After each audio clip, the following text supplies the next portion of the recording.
자, 그러면 다운로드 기능 있잖아요. 이거 한번 구현해 보도록 할게요.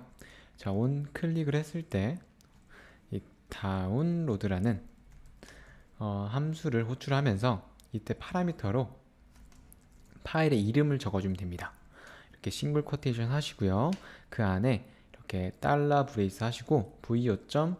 파일 네임 적어주십니다. 자, 그리고 싱글 쿼테이션 끝내주셔야겠죠?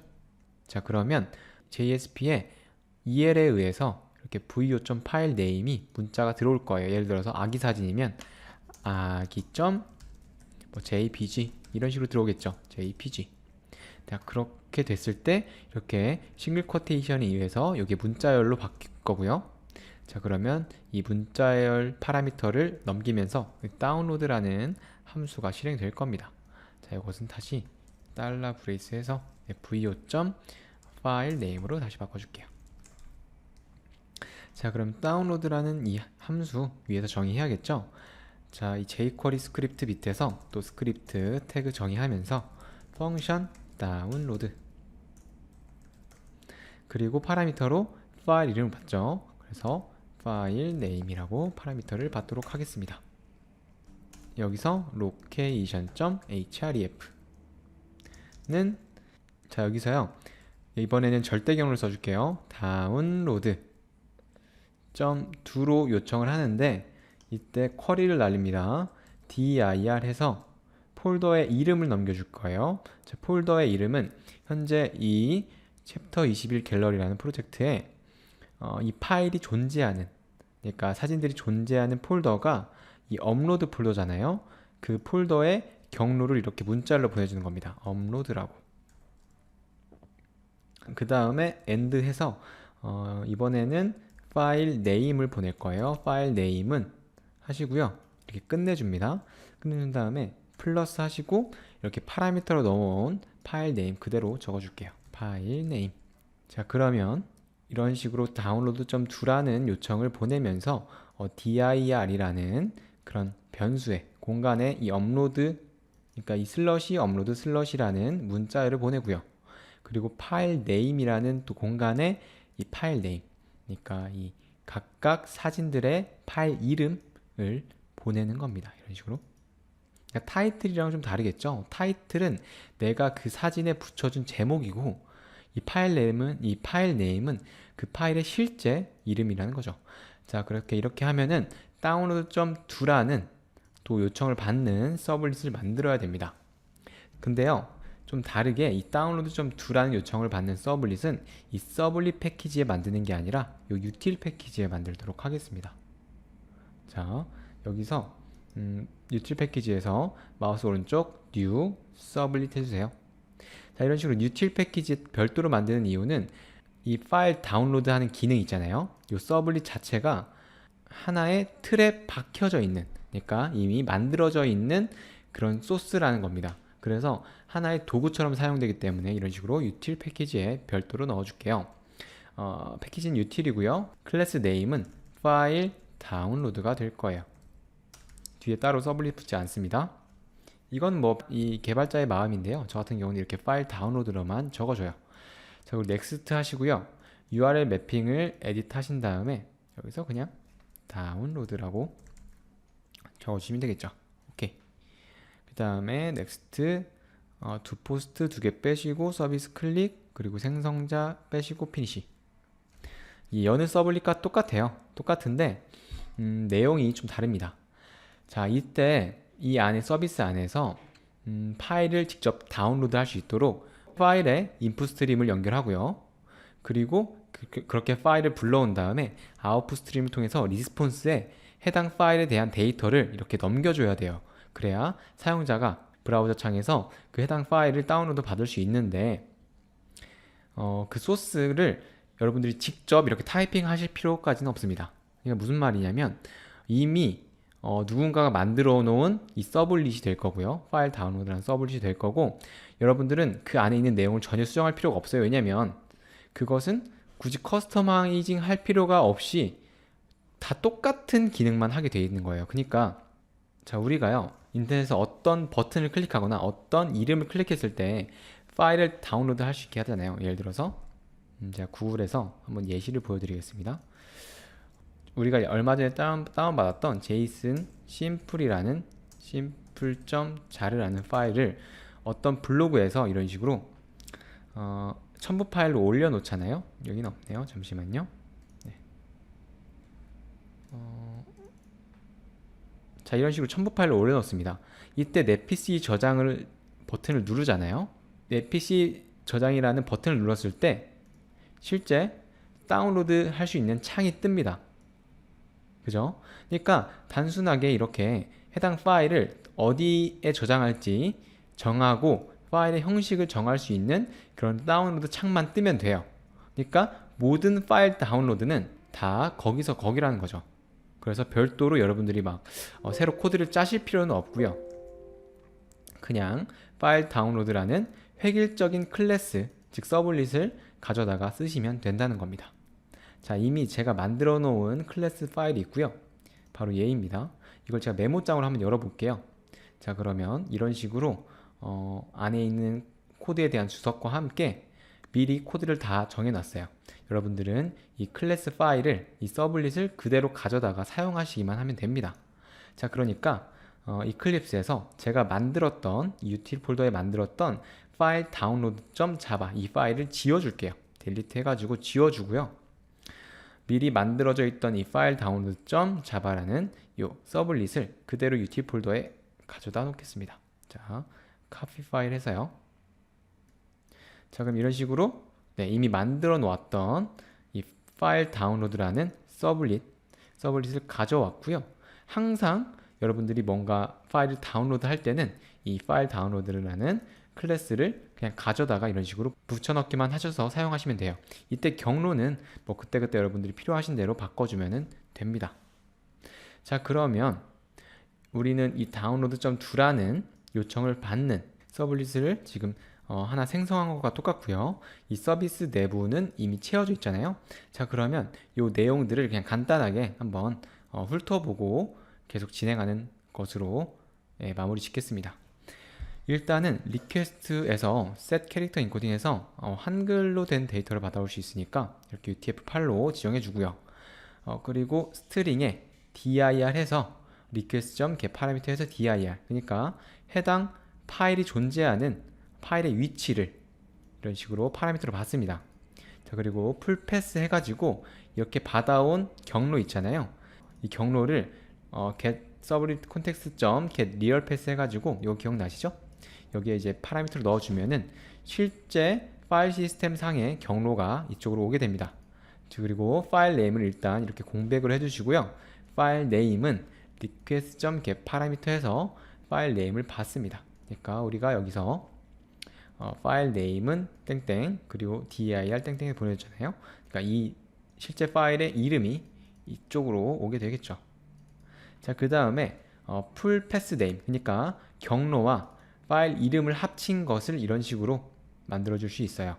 그래서 string.format을 통해서 지금 여기 %s였으면 이 공간에 어떠한 스트링 값이 올 거다. 그러니까 이 두 번째 파라미터로 들어온 값이 이쪽으로 들어올 거고요. 그 다음에 슬러시를 썼죠. 그 다음에 다시 %s 했으면 이 세 번째 파라미터로 들어온 이 스트링 값이 이쪽으로 들어오는 겁니다. 그러니까 이 말은 이것과 똑같아요.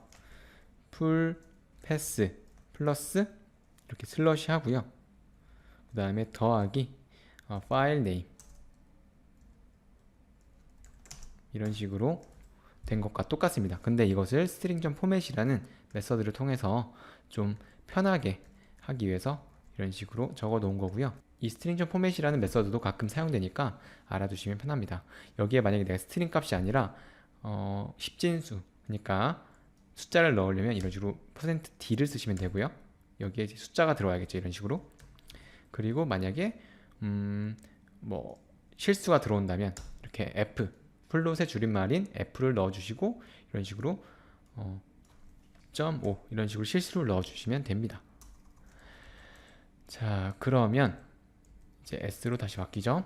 이렇게 한 다음에 해당 풀패스 네임을 통해서 파일 객체를 생성을 해요. 그쵸? 경로와 해당 파일의 이름이 들어가니까 해당 파일이 이렇게 객체로 만들어집니다. 그리고 바이트의 B라고 되어 있는데 이건 버퍼를 의미해요. 이 B가 버퍼를 의미합니다. 그래서 우리가 파일을 읽어올 때 버퍼드 인풋 스트림과 버퍼드 아웃풋 스트림을 사용할 거기 때문에 버퍼의 크기를 이런 식으로 미리 지정해 뒀습니다. 1024 곱하기 1024 곱하기 4니까 4MB가 되겠네요. 그러니까 버퍼의 크기가 4MB가 된다는 겁니다. 자, 그리고 밑으로 내려가시면 str agent라고 해가지고 request.get header 해가지고 이때 파라미터로 유저 에이전트를 넣어주면 해당 브라우저의 타입이 이렇게 문자열로 반환이 됩니다. 그리고 이 스트링에 유저 캐릭터 셋 해가지고 request.get character encoding이라고 하시면 리퀘스트 객체가 현재 사용하고 있는 인코딩 타입 있잖아요. 그게 이렇게 문자열로 반환됩니다. 지금 혹시나 해서 말씀드리는 건데 이 내용 절대 외우실 필요 없어요. 이 파일 다운로드 안에 있는 코드 절대 외우실 필요 없습니다. 그냥 간단하게 이해만 하시고 넘어가셔도 돼요. 그리고 굳이 그렇게 깊게 이해하시지 않아도 됩니다. 그냥 가볍게 이해하는 정도로만 넘어가시면 돼요. 왜냐하면 여러분들은 앞으로 이 똑같은 파일 다운로드.java라는 이 자바 파일을 이렇게 붙여 넣고 사용하시기만 하면 됩니다. 안에 있는 내용을 뭐 변경하거나 그럴 필요가 전혀 없어요. 자, 그럼 여기까지 했죠. 만약에 유저 캐릭터 셋이 널이라면, 그러니까 사용하고 있는 인코딩에 대한 정보가 널이라면 유저 캐릭터 셋을 이렇게 UTF-8로 지정해 줍니다. 자, 그 다음에 뭐 이렇게 한번 디버깅 하기 위해서 찍어 본 것 같고요. 그 다음에 스트링의 value를 일단 이렇게 공백으로 잡습니다. 자, 그 다음에 이제 str agent라는 변수에 담긴 내용은 해당 사용자가 사용하는 해당 브라우저의 타입이잖아요. 그러니까 종류잖아요. 그 종류에 따라서 우리가 value 값을 좀 다르게 잡아줘야 됩니다. 자, 만약에 익스플로러일 경우에는 이렇게 첫 번째 if문으로 들어오겠고요. 아니라면은 이 if문이 끝나는 여기 이 else문으로 들어올 겁니다. 그러니까 익스플로러냐 또는 익스플로러가 아니냐에 따라서 좀 코드가 달라진다는 거겠죠. 익스플로러일 경우 익스플로러 버전에 따라서 이런 식으로 해줘야 될 그런 로직들이 달라요. 그러니까 굉장히 좀 복잡하게 만들었죠. 익스플로러 5.5 버전일 경우, 그러니까 str agent의 index of라는 이 스트링 객체의 함수를 사용했습니다. 이때 msi 5.5, 그러니까 이 str agent라는 문자열에 msi 5.5라는 게 들어있으면, 이게 마이너스 1보다 크다는 것은 인덱스 오브에 들어있는 이 스트링 값이 이 str agent 문자열에 들어있지 않게 되면 마이너스 1을 반환하게 되어 있어요. 이 인덱스 오브라는 함수가. 자, 근데 msi 5.5라는 이제 문자열이 포함되어 있으면은 마이너스 1이 아니라 그 해당 문자열의 위치를 반환합니다. 그렇기 때문에 이런 식으로 해당 문자열이 있는지 없는지를 비교를 해서 이게 있다면, 이 msi 5.5가 있다면 해당 브라우저의 버전이 5.5 버전이 되는 거죠. 그래서 value 값을 이런 식으로 그냥 파일 네임은 파일 네임으로 잡아버립니다. 제일 간단한 방법이죠. 자, 그 다음에 만약에 이게 익스플로러 7.0 버전이라면 이런 식으로 뭐 어테이치 앞에 써주고 그 다음에 콜론 쓰고 파일 네임 한 다음에 여기에 이제 바로 이런 식으로 파일 네임 쓰는 게 아니라 문자열 표시, 이 역슬러시 더블 커테이션은 문자열인 더블 커테이션을 얘기하는 거죠. 그냥 이런 식으로 스트링 리터럴을 만들기 위한 쌍따옴표가 아니라 이렇게 역슬래시 쌍따옴표를 하시면 문자열인 쌍따옴표가 되는 겁니다. 이런 식으로 왼쪽과 오른쪽에 이렇게 하나씩 붙여줬어요.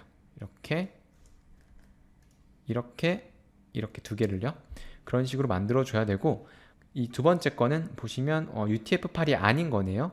이 브라우저가 익스플로러 7.0 버전이면서 또 UTF-8이라는 인코딩 방식을 가졌으면 이런 식으로 해줘야 되고, UTF-8 이외의 인코딩 방식을 가졌으면 이런 식으로 해주면 된답니다. 뭐 깊게 아실 필요는 없고요. 그 다음에 LG라면 익스플로러 8.0 이상이어야 되니까 이런 식으로 코드가 짜집니다. 이때도 또 마찬가지로 인코딩 방식이 UTF-8이라면 이런 식으로 어테이치먼트 앞에 붙고 이런 코드가 또 진행이 되고요. 그리고 뭐 그게 아니라면 UTF-8이 아니라면 이런 식으로 구성이 된다는 겁니다. 이 안에 있는 자세한 내용은 또 필요 없어요. 그리고 익스플로러가 아니라면 이런 식으로 어테이치먼트 붙고요. 파일 네임을 한 다음에 스트링 객체를 생성하는데, 이때 첫 번째 인덱스로 파일 name.getBytes 해서 이 해당 문자열에 getBytes 값, 그러니까 바이트 값을 여기에 첫 번째 인덱스로 넣어주고요. 그 다음에 두 번째로는 ISO8859-1 이런 식으로 해가지고 인코딩 방식을 넣어주는 겁니다. 그러면 이런 식으로 해서 문자열이 만들어질 거고, 이렇게 앞에 있는 문자열과 합쳐지게 되겠죠. 자, 어쨌든 이 조건문을 거치게 되면, 그쵸, 거치게 되면 밸류 값이 파일 네임은 어쩌고 저쩌고가 되겠습니다. 자, 그럼 이제 이 밑에서 response.set content type에서 뭐 캐시를 사용하지 않겠다라고 일단 그 내용 타입을 정해줍니다. 그 다음에 response.set content type에서 또 타입을 하나 더 지정해 주는데, 이때 이런 식으로 적어 주시게 되면 전송 데이터가 스트림이 처리가 된답니다. 뭐 자세한 내용 필요 없고요. 그 다음에 response.set 헤더해서 리스폰스의 종류가 이런 거다라고 해주면 이때 밸류 값을 넣어주죠. 그러면 이제 다운로드 창이 열리게 되는 겁니다. 그리고 뭐 전송 타입은 이렇게 바이너리 파일이라고 적어주는 겁니다. 자, 그리고 그러니까 여기서 파일이라는 것은 위에서 우리가 풀패스 네임으로, 그러니까 해당 경로로 파일 객체를 받아온 이 파일이죠. 이 파일이 만약에 파일이라면, 그러니까 이 파일이라는 것은 폴더가 아니라면, 즉 디렉토리가 아니라면 이라는 뜻입니다. 그러니까 해당 위치에 존재하는 게 파일이 아니라 디렉토리일 수도 있잖아요. 그래서 디렉토리가 아니라 진짜 파일이라면 이런 식으로 버퍼드 인풋 스트림을 해당 파일과 연결시키고요. 해당 파일로부터 버퍼드 인풋 스트림을 받아옵니다. 그러니까 해당 파일에 연결되는 스트림을 하나 생성한 거고요. 그 다음에 버퍼드 아웃풋 스트림, 그러니까 파일을 쓸 수 있는 아웃풋 스트림을 response.getOutput 스트림을 통해서 가져옵니다. 이걸 뭐 간단한 그림으로 설명드리면요, 실제 파일이 이렇게 있다고 칠게요. 그러니까 서버에 실제 파일이 이렇게 있어요. 이 파일에 대해서 이렇게 인풋 스트림을 연결합니다. 자, 그리고 이 response라는 객체에 아웃풋 스트림을 연결해요. 이 버퍼드 아웃풋 스트림을 연결해서 이런 식으로 파일을 버퍼에 담아서 이런 식으로 계속 쓰는 거예요. 이렇게 반복문을 통해서요. 그럼 결국엔 리스폰스에는 해당 파일에 있는 내용이 다 쓰여질 거고, 이게 클라이언트에, 즉 브라우저에 응답이 되면 해당 브라우저는 이렇게 다운로드 창을 열면서 리스폰스에 담겨져 있는 파일을 실제 클라이언트 컴퓨터에 다운로드 시켜줄 수 있다는 거죠. 자, 그러면 파일 다운로드는 완료가 됐으니까 실제로 파일이 다운로드가 되는지 한번 테스트를 해봐야겠죠. 자, 그러면 photorist.jsp 말고 photorist 서블리스로 해가지고 여기서 마우스 오른쪽 클릭 run as run the server 해서 리스트를 일단 봐야겠죠. 그래야 다운로드를 할 수 있으니까. 여기서 다운로드 버튼 한번 눌러볼게요. 그러면 지금 404 에러가 뜨는데요. 잠시만요. 제가 경로를 좀 잘못 적었네요. 자, 경로를 이런 식으로 이 list.jsp에서요 이런 식으로 적어 버리게 되면 해당 톰캣의 루트로 가는 겁니다. 그러니까 이 갤러리 프로젝트의 루트가 아니라 해당 톰캣의 루트가 되니까 여기에 우리가 이전에 배웠었던 요거 있잖아요. 페이지 콘텍스트 리퀘스트 콘텍스트 팩스 있잖아요. 요거를 그대로 복사를 해서 이렇게 넣어준 다음에 거기에 다운로드 좀 두라고 하면은 문제가 없이 잘 될 것으로 예상이 됩니다. 자, 그러면 다시 여기서 F5 누르시고요. 다운로드를 클릭해 볼게요. 자, 그러면 해당 파일을 다운로드 할 수 있도록 이렇게 창이 하나 뜹니다. 다운로드 창이 뜨고요. 이것을 제가 다운로드라는 폴더에 한번 넣어 볼게요. 자, 이렇게 사자.jpg를 다운로드 폴더에 한번 저장시켜 볼게요. 저장을 눌렀습니다. 자, 그러면 제 컴퓨터는 현재 클라이언트 컴퓨터잖아요. 물론 서버 컴퓨터이기도 하지만 현재는 클라이언트 컴퓨터입니다. 다운로드 폴더에 가시면은 사자.jpg 이 파일을 잘 다운로드를 했어요. 자, 아기 사진도 마찬가지로 다운로드 눌러볼게요. 마찬가지로 다운로드 폴더에 babe.jpg가 저장되는지 한번 볼게요. 저장을 누르시면은 자, 이런 식으로 잠시만요. 왜 저장이 안 되죠? 다운로드 누르시고, 저장이 됐네요. 저장이 됐고, 예, baby.jpg가 클라이언트 PC에 잘 저장이 됐습니다. 자, 이런 식으로 파일 다운로드라는 요 클래스 파일을 항상 이렇게 어딘가에 쟁여 두시고요. 필요할 때마다 이 파일 다운로드.java를 그대로 이렇게 복사해 오셔가지고 util 패키지에 넣으시고 필요할 때마다 사용하시면 되는 거예요. 별도로 이 안에서 우리가 수정해야 될 내용은 딱히 없습니다. 자, 그럼 이런 식으로 다운로드 기능을 완료를 했고요. 하나 기능 남은 게 있죠. 이 딜리트, 해당 사진을 서버에서 지우는 이 딜리트 기능이 남았는데 그거는 좀 쉬었다가 다시 진행하도록 하겠습니다.